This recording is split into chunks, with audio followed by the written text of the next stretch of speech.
ബൊഗൈൻവില്ലയുടെ പ്രൊഡ്യൂസറും അതുപോലെ നടിയുമായ ജ്യോതിർമയിയാണ് ഇപ്പോൾ പ്രതികരിച്ചത്. കെ.പി. ജ്യോതിർമയിയെ സംബന്ധിച്ചിടത്തോളം അവരുടെയും ഒരു രണ്ടാം വരവാണ് അല്ലേ ഇത്. ഒരു കാലത്ത് മലയാള സിനിമയിൽ നിറഞ്ഞു നിന്ന ജ്യോതിർമയി ബൊഗൈൻവില്ലയിലൂടെ തിരിച്ചു എന്ന് മാത്രമല്ല, അവർക്ക് പ്രത്യേക പരാമർശം, ജൂറിയുടെ പ്രത്യേക പരാമർശം ലഭിച്ചിരിക്കുന്നു. അതുപോലെ തന്നെയാണ് ജ്യോതിർമയി എന്നുള്ള നടി മലയാളത്തിലെ ഒട്ടനവധി ശ്രദ്ധേയ കഥാപാത്രങ്ങളെ അവതരിപ്പിച്ച നടിയാണ്. ഒട്ടേറെ സിനിമകളിൽ, ജനപ്രിയ സിനിമകളിൽ നായികയായി മികവ് മലയാളികൾക്ക്, ആസ്വാദകർക്ക് പകർന്ന ഒരു അഭിനേത്രിയാണ്. പിന്നീട് ഒരു നീണ്ട ഇടവേളയിലായിരുന്നു വിവാഹശേഷം അമൽ നീരദ് എന്നുള്ള സംവിധായകനെ കല്യാണം കഴിച്ച് പിന്നീട് ആ ഒരു കുടുംബജീവിതവുമായി മുന്നോട്ട് പോകുമ്പോഴാണ് അമൽ നീരദിൻ്റെ തന്നെ, ഭർത്താവിൻ്റെ തന്നെ സിനിമയിലൂടെ ഒരു ഗംഭീരമായ തിരിച്ചുവരവ് ജ്യോതിർമയി നടത്തിയിരിക്കുന്നത്. ബൊഗൈൻവില്ല എന്നുള്ള സിനിമയിൽ ഒരു ഏകാന്തത അനുഭവിക്കുന്ന ഒരു വ്യക്തിത്വത്തെ അത്രത്തോളം മികവുറ്റതാക്കിയിട്ടുണ്ട് ജ്യോതിർമയി. ആ ജ്യോതിർമയിയുടെ ആ വേഷമായി കഴിഞ്ഞാലും ആ ഭാവമാറ്റമായി കഴിഞ്ഞാലും ഇവരും ഒരു ഇരുത്തം വന്ന നടി.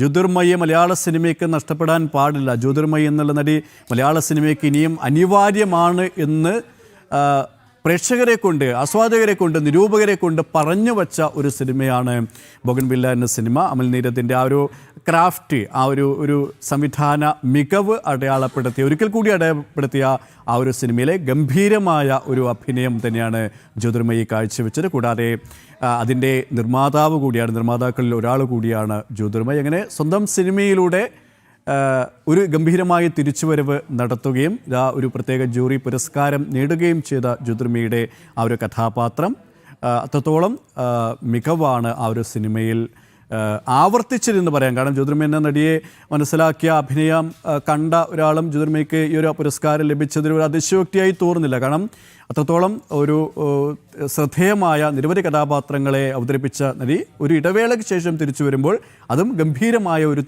തിരിച്ചുവരവ് തന്നെ. അനിൽ നമ്പ്യാർ. Yes, K P. സുരേഷ്, പ്രത്യേക പരാമർശത്തിന് അർഹരായവരുടെ കൂട്ടത്തിൽ സൗബിൻ ഷാഹിറും അതുപോലെ ആസിഫ് അലിയുമുണ്ട്. ഈ നേരത്തെ താങ്കൾ പറഞ്ഞതുപോലെ കിഷ്കിന്ധ കാണ്ഡത്തിലെ അഭിനയത്തിനാണ് പ്രത്യേക പരാമർശത്തിന് ആസിഫ് അലി അർഹനായത്. പക്ഷേ വിജയരാഘവനെ എന്തുകൊണ്ട് ഒഴിവാക്കി, എന്തുകൊണ്ട് പ്രത്യേക പരാമർശത്തിന് പോലും വിജയരാഘവൻ അർഹനായില്ല എന്ന ചോദ്യം അവശേഷിക്കുകയാണ്. കിഷ്കിന്ധ കാണ്ഡത്തിൽ ആസിഫ് അലിയേക്കാൾ നന്നായി അഭിനയിച്ചത് വിജയരാഘവനാണ് എന്ന കാര്യത്തിൽ യാതൊരു സംശയവുമില്ല. പറഞ്ഞതുപോലെ തന്നെയാണ് അപ്പുപിള്ള എന്നുള്ള കഥാപാത്രം, കിഷ്കിന്ധ കാണ്ഡം എന്നുള്ള സിനിമ കണ്ട ഒരുപക്ഷെ അനിൽ നമ്പ്യാർ ആ സിനിമ കണ്ടിട്ടുണ്ടാകും. ആ സിനിമയിലെ അപ്പുപിള്ള എന്നുള്ള കഥാപാത്രം കാരണം ഒരു വിമുക്ത ഭടനാണ്. അദ്ദേഹത്തിന് പലപ്പോഴും ഓർമ്മകൾ നഷ്ടമാകുന്ന ഒരു അവസ്ഥയിലേക്ക് എത്തുന്നു. ഒരു വിഭ്രമിപ്പിക്കുന്ന ഒരു മാനസികാവസ്ഥയിലേക്ക് അപ്പുപിള്ള എന്നുള്ള കഥാപാത്രം എത്തുകയും പിന്നീട് അദ്ദേഹം ചെയ്യുന്ന ഓരോ കാര്യങ്ങളും ആസിഫ് അലി, മകളുടെ ഭാര്യ അപർണ, ഇവരുടെ ആ ഒരു കുടുംബജീവിതത്തിൽ വരുന്ന ചില പ്രശ്നങ്ങൾ പോലും അതിനോട് സന്ധി ചേരുകയും പിന്നീട് സന്ധി ചേരാതിരിക്കുകയും ചെയ്യുന്ന, അങ്ങനെ എവിടേക്കാണ് ഈ കഥാപാത്രം പോകുന്നത്, എവിടത്തേക്കാണ് ഈ കഥാപാത്രം നമ്മളെ കൊണ്ടുപോകുന്നത് എന്ന് നമ്മളെ വല്ലാത്തൊരവസ്ഥയിലേക്ക് എത്തിക്കുന്ന ഒരു സിനിമയാണ് കിഷ്കിന്ധ കാണ്ഡം. അതായത് മെല്ലെ തുടങ്ങി പിന്നീട് ആ ദുരൂഹതയുടെ ഓരോ ഭാഗങ്ങളിലേക്കും ഇഴകീറിപ്പോകുന്ന ആ ഒരു സിനിമ. ആ സിനിമയിലെ അപ്പുപിള്ള എന്നുള്ള കഥാപാത്രം മികച്ച നടനാകും എന്നുള്ള ഒരു പ്രതീക്ഷ പലർക്കും ഉണ്ടായിരുന്നു. മികച്ച നടനായിട്ടില്ല എങ്കിൽ പ്രത്യേക ജൂറി പുരസ്കാരം അല്ലെങ്കിൽ സ്വഭാവ നടൻ എന്നുള്ള പുരസ്കാരങ്ങളും നേടും എന്ന് എല്ലാവരും പ്രതീക്ഷിച്ചിരുന്നു. പക്ഷേ ദേശീയ അവാർഡ് നേടിയെത്തിയ വിജയരാഘവനെ കയ്യെത്തും ദൂരത്ത് ഒരു അവാർഡ് തെന്നിപ്പോയി എന്ന് നമുക്ക് തീർച്ചയായും പറയേണ്ടിയിരിക്കുന്നു. എന്തുകൊണ്ട് ജൂറി അദ്ദേഹത്തിൻ്റെ ആ ഒരു മികവ് കണ്ടില്ല എന്ന് നിസ്സംശയം നമുക്ക് പരിശോധിക്കേണ്ട ഒരു വസ്തുത തന്നെയാണ്. അനിൽ നമ്പ്യാർ, ജ്യോതിർമയുടെ പ്രതികരണത്തിന് മുമ്പ് നമ്മൾ സംസാരിച്ചു വന്നത്, അതായത് ജൂറിയെ സംബന്ധിച്ചിടത്തോളം വലിയ ശ്രമകരമായിരിക്കുമല്ലോ ഒരുപക്ഷെ ഈ പുരസ്കാര നിർണയം എന്ന് പറയുന്നത്. പുരസ്കാരങ്ങൾ തിരഞ്ഞെടുക്കുക, നോക്കൂ, ഈ മികച്ച നടൻ ഉള്ള ആ ഒരു മത്സരത്തിൽ മമ്മൂട്ടി വരുന്നു, സൗബിൻ ഷാഹിർ വരുന്നു, അതുപോലെ ആസിഫ് അലി വരുന്നു. നടിമാരുടെ കാര്യത്തിലും അങ്ങനെ തന്നെയാണ്. ഒന്നിലധികം നടിമാർ. അപ്പോൾ ജൂറിയെ സംബന്ധിച്ചിടത്തോളം ഒരുപക്ഷെ വലിയ ബുദ്ധിമുട്ടായിരിക്കും ഈ തെരഞ്ഞെടുപ്പ്. 128 സിനിമകളാണ് ഈ ജൂറിക്ക് മുന്നിൽ പ്രാഥമികമായി എത്തിയത്. പിന്നീട് അതിൽ നിന്നും തിരഞ്ഞെടുക്കപ്പെട്ട 36 സിനിമകളാണ് അവസാന ഘട്ടത്തിലേക്ക് എത്തിയത്. അതിൽ ഏതൊക്കെ സിനിമകൾ തിരഞ്ഞെടുക്കണം, ഏതൊക്കെ നടിമാരെ ഉൾപ്പെടുത്തണം, പിന്നണിയിലായിക്കഴിഞ്ഞാലും അതിൻ്റെ മുൻനിരയിൽ നിൽക്കുന്ന മറ്റ് ഘടകങ്ങളായിക്കഴിഞ്ഞാലും ആർക്കൊക്കെ ആ ഒരു മികവിൻ്റെ പുരസ്കാരം, ഏറ്റവും മികവ് പുലർത്തുന്ന വ്യക്തിത്വങ്ങൾക്ക് അല്ലെങ്കിൽ ആ ഒരു സംവിധാനത്തിനാണല്ലോ അവാർഡ് നൽകുക. അവിടെ തീർച്ചയായും ജൂറിയെ സംബന്ധിച്ചിടത്തോളം ചില ആശയക്കുഴപ്പങ്ങൾ ഉണ്ടായിട്ടുണ്ടാകുമെന്ന കാര്യത്തിൽ സംശയമില്ല. കാരണം മലയാള സിനിമ ഇന്നറിയാം, ലോകത്തെ ഭാരതത്തിൻ്റെ ഇന്ത്യൻ സിനിമയിൽ മാത്രമല്ല ലോകത്തിൻ്റെ നെറുകയിലേക്ക് പോലും കടന്നു കയറിയ ഒരു സിനിമയാണ്. ഏറ്റവും എടുത്ത് പറയേണ്ട ഒരു കാര്യം, ഇതിൽ കനി കുസൃതി, ദിവ്യപ്രഭ എന്നീ നടിമാർക്ക് ഇതിൽ ആർക്കെങ്കിലും അവാർഡ് ഉണ്ടാകുമെന്നുള്ള ഒരു പ്രതീക്ഷയുണ്ടായിരുന്നു. കാരണം കാൻ ചലച്ചിത്ര മേളയിലടക്കം പുരസ്കാരം നേടിയ ഒരു സിനിമയുടെ പാൻ കപാഡിയ എന്നുള്ള സംവിധായിക അണിയിച്ചൊരുക്കിയ ഒരു സിനിമ, അതിൻ്റെ ഒരു മലയാള ഭാഷ്യമാണ് നമ്മുടെ ജൂറിക്ക് മുന്നിലെത്തിയത്. അത് ഒരു ഹിന്ദി ചലച്ചിത്രമാണെങ്കിലും മറുഭാഷാ ചലച്ചിത്രമാണെങ്കിലും നമ്മുടെ കേരളത്തിൽ നടക്കുന്ന മലയാളികൾക്കിടയിൽ നടക്കുന്ന ഒരു വൈകാരികമായ അവസ്ഥയാണ് ആ സിനിമ പറഞ്ഞു വെച്ചത്. ആ സിനിമയിൽ കാൻ അന്താരാഷ്ട്ര ചലച്ചിത്രമേളയിൽ ഗ്രാൻഡ് പ്രിക്സ് പുരസ്കാരം നേടിയിട്ടുണ്ട്. അങ്ങനെ ഒരു പുരസ്കാരം നേടുന്ന ആദ്യ സിനിമ കൂടിയായിരുന്നു ആ സിനിമ. അങ്ങനെ ആ സിനിമയിലൂടെ ആർക്കെങ്കിലും പുരസ്കാരം ലഭിക്കുമോ എന്നുള്ള ഒരു പ്രതീക്ഷയുണ്ടായിരുന്നു. All we imagine as light എന്നുള്ള ആ ഒരു സിനിമയിൽ ഒരു പക്ഷേ കനി കുസൃതി അല്ലെങ്കിൽ ദിവ്യപ്രഭ, അതിൽ പ്രഭ എന്നുള്ള കഥാപാത്രമാണ് കനി കുസൃതി അവതരിപ്പിച്ചത്.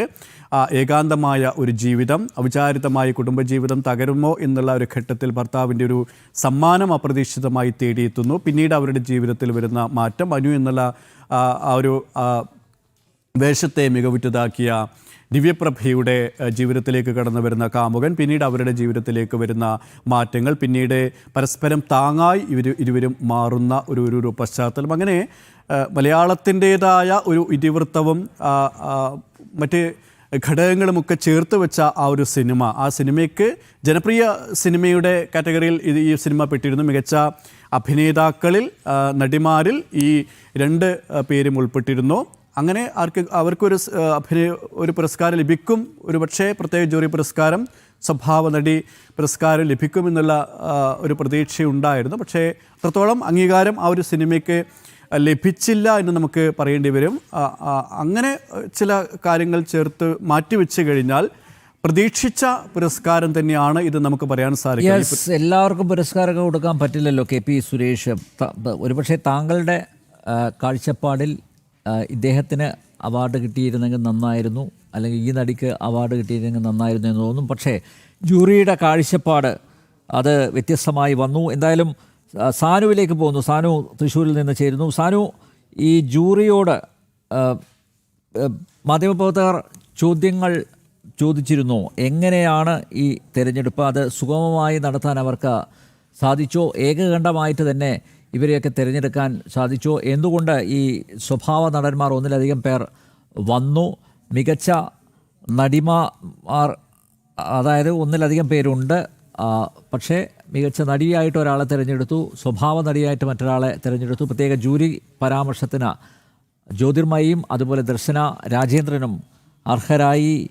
എന്താണ് പൊതുവെ ഈ ജൂറിയുടെ വിലയിരുത്തൽ? എങ്ങനെയാണ് ഈ സിനിമകളെക്കുറിച്ചുള്ള വിലയിരുത്തൽ? അവരുടെ അഭിപ്രായം എന്താണ് സാനു? അനിൽ നമ്പ്യാർ, എന്തായാലും ഈ പുരസ്കാര വിതരണം നടത്തുമ്പോൾ അതിനകത്ത് ആ ജൂറിയുടെ നിലപാടുകൾ വളരെ പ്രധാനമാണ്. എന്തായാലും നമ്മൾക്ക് ഇതിന്റെ കണക്കുകൾ നോക്കിക്കഴിഞ്ഞാൽ ആകെ മത്സര ഇനത്തിലേക്ക്, അതായത് വലിയൊരു മത്സരം നടന്നു ഈ സംസ്ഥാന ചലച്ചിത്ര പുരസ്കാര വിതരണത്തിലേക്ക് എന്നുള്ളത് തെളിയിക്കുന്നതാണ് ഈ സംഖ്യ.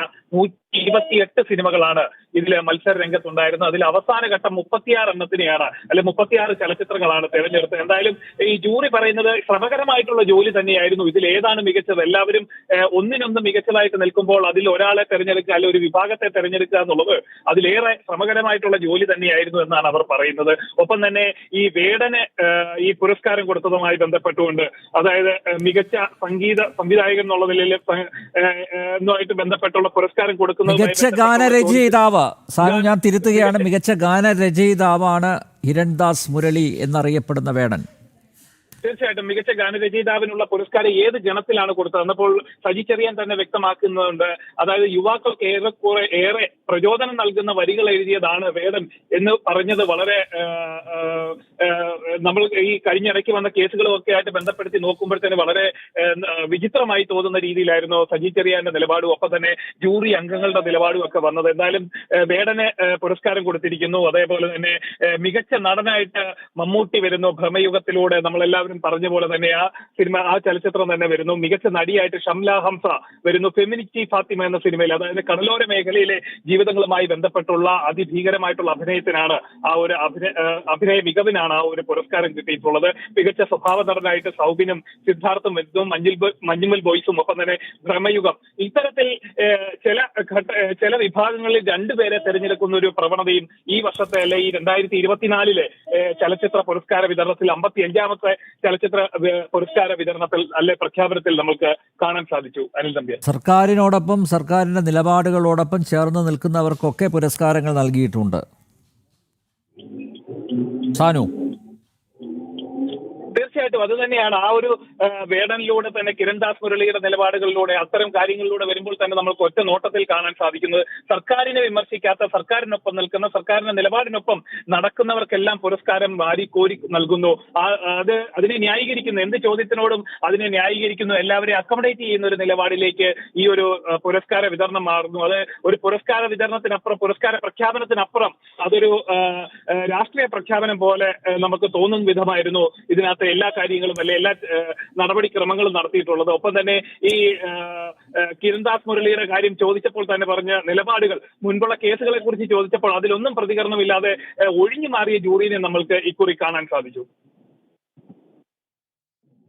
യെസ്, മികച്ച നടൻ മമ്മൂട്ടി, ഭ്രമയുഗം, കൊടുമൺ പോറ്റി, ചാത്തൻ എന്നീ 2 കഥാപാത്രങ്ങളെ ഏകശരീരത്തിലേക്ക് ആവാഹിച്ചുകൊണ്ട് അധികാരത്തിനകത്തെ പൈശാചികതയെ അതിശക്തമായും സൂക്ഷ്മമായും ആവിഷ്കരിച്ച ഭാവാഭിനയ മികവിന് താരപദവിയും പ്രതിച്ഛായയും മറന്ന് ഉടലിനെ അഭിനയ പരീക്ഷണത്തിൻ്റെ ഉപാധിയാക്കാനായി എഴുത്തണിഞ്ഞ പ്രതിനായക വേഷത്തിൻ്റെ പകർന്നാട്ട പൂർണ്ണതയ്ക്കാണ് മമ്മൂട്ടിക്ക് മികച്ച നടനുള്ള പുരസ്കാരം സമ്മാനിച്ചത്. ജൂറിയുടെ വിലയിരുത്തലാണ് അത്. മികച്ച നടി ഷംല ഹംസ, ഫെമിനിറ്റി ഫാത്തിമയിലെ അഭിനയത്തിനാണ് ഷംലയെ മികച്ച നടിയായി തിരഞ്ഞെടുത്തത്. പുരുഷാധികാരത്തിൻ്റെയും മതപൗരോഹിത്യത്തിൻ്റെയും ഇടയിൽപ്പെട്ട് ഞെരുങ്ങുന്ന ഒരു സ്ത്രീയുടെ സഹനങ്ങളും സ്വാതന്ത്ര്യ പ്രഖ്യാപനവും അയത്നലളിതമായി അനുഭവിപ്പിച്ച അഭിനയ മികവിനാണ് ഷംല ഹംസ മികച്ച നടിക്കുള്ള പുരസ്കാരത്തിന്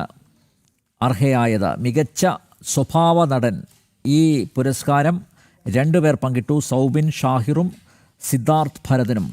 സൗബിൻ ഷാഹിർ മഞ്ഞുമൽ ബോയ്സിലെ അഭിനയത്തിനാണ് സൗബിൻ ഷാഹിറിനെ മികച്ച സ്വഭാവ നടനായി തിരഞ്ഞെടുത്തത്.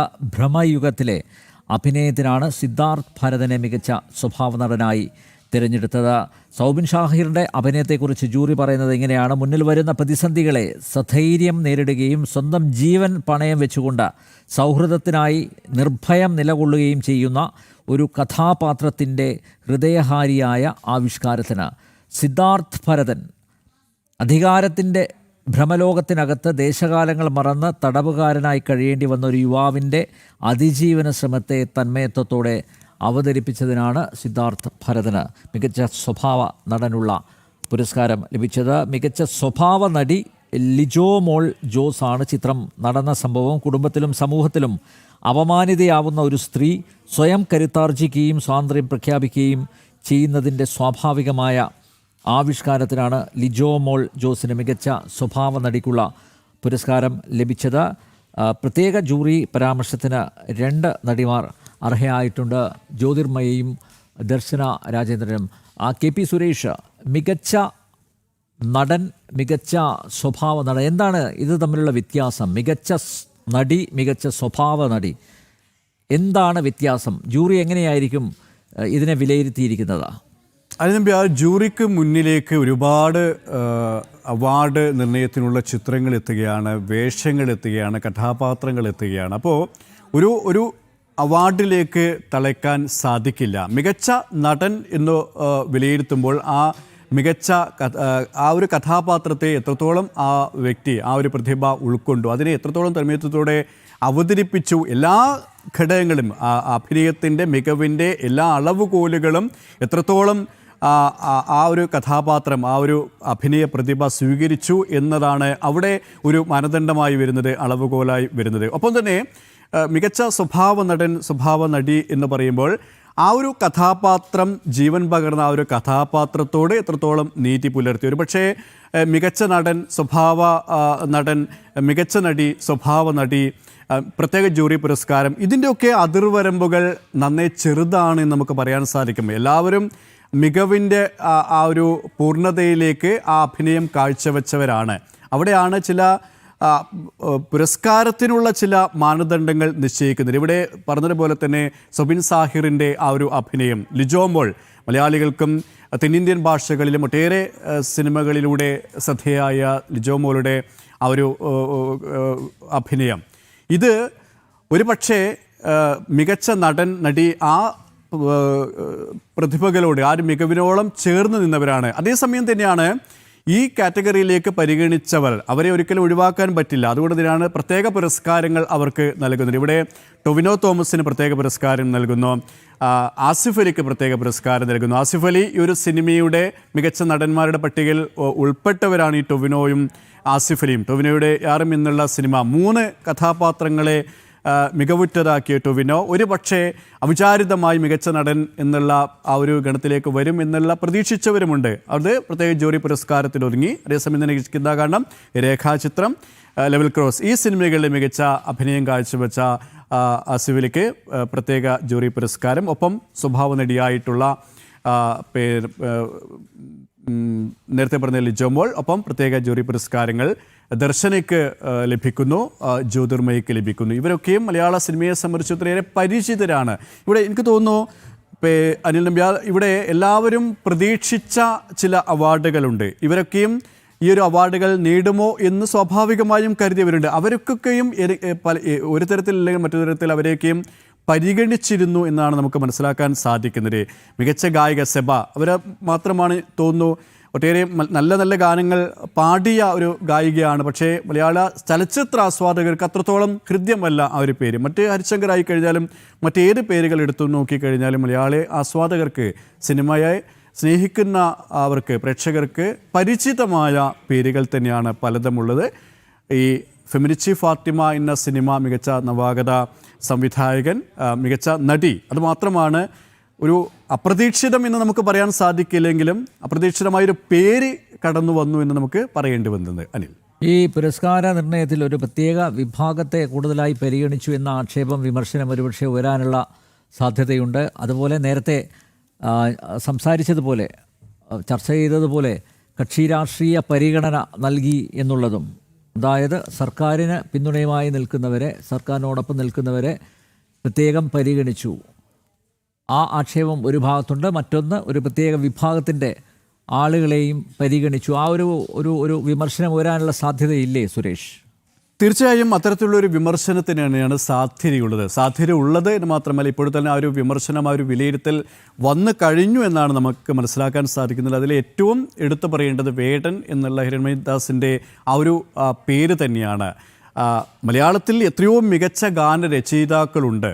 തഴക്കം വന്ന, പേരെടുത്ത, ഒരുപാട് അർത്ഥഗർഭമായ ഗാനങ്ങൾ സൃഷ്ടിക്കാൻ കഴിവുള്ള ഒരുപാട് ഗാനരചയിതാക്കൾ മലയാളത്തിലുണ്ട്. അവരൊക്കെയും സജീവമായ ഒരു വർഷം കൂടിയായിരുന്നു 2024. ആ 2024 കൈതപ്രം പോലും സജീവമായ ഒരു വർഷമാണ് 2024. ആർമിലൂടെ ആ ഗാനത്തിലൂടെ അദ്ദേഹം കൂടുതൽ നല്ല ആ പാട്ടൊക്കെയും ഹിറ്റ് ഗാനമായി മലയാളികൾ മൂളിപ്പാടിയതുമാണ്.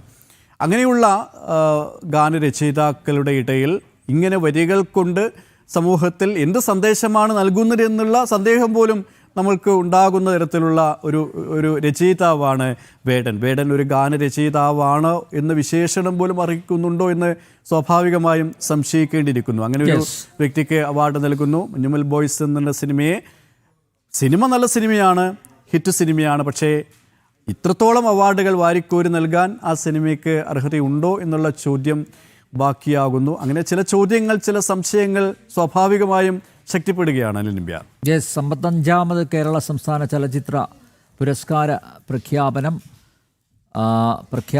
വന്നിരിക്കുന്നു. മികച്ച നടൻ മമ്മൂട്ടി, മികച്ച നടി ഷംല ഹംസ, മികച്ച ചിത്രം മഞ്ഞുമൽ ബോയ്സ്. നേരത്തെ സംസാരിച്ചതുപോലെ ഒരുപക്ഷെ ചില വിവാദങ്ങൾ ഇതിൻ്റെ പശ്ചാത്തലത്തിൽ ഉയരാനുള്ള സാധ്യത ഉണ്ട്.